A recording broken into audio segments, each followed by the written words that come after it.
Kumustahin na po natin kondisyon ng Bulkang Kanlaon. Makakasap natin si PHIVOLCS Director Teresito Bacolcol. Magandang umaga po.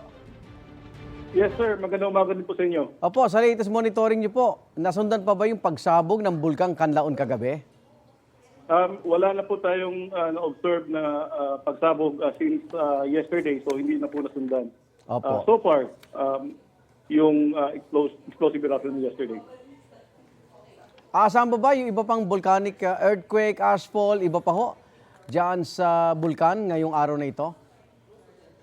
May mga tatlo tayong scenarios na tinitingnan. Kapag yung monitoring parameters natin are maintained, pwedeng magkaroon ng phreatic and short-lived explosive eruptions Opo. in the next few days.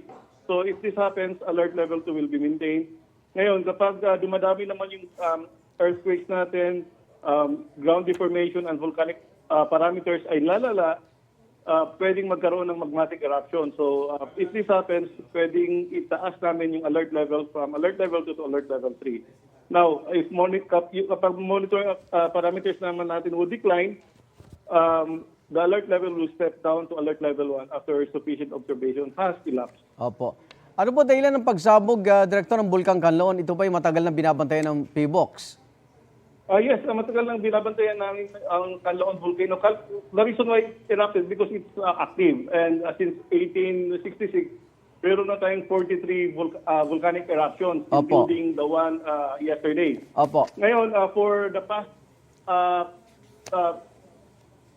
past year, since 2023, naglabas tayo ng 5 advisories for Kanlaon volcano kasi dumadami yung volcanic earthquake. And in fact, the last advisory that we released was last May 26 kasi nagkaroon ng 24 volcanic earthquake.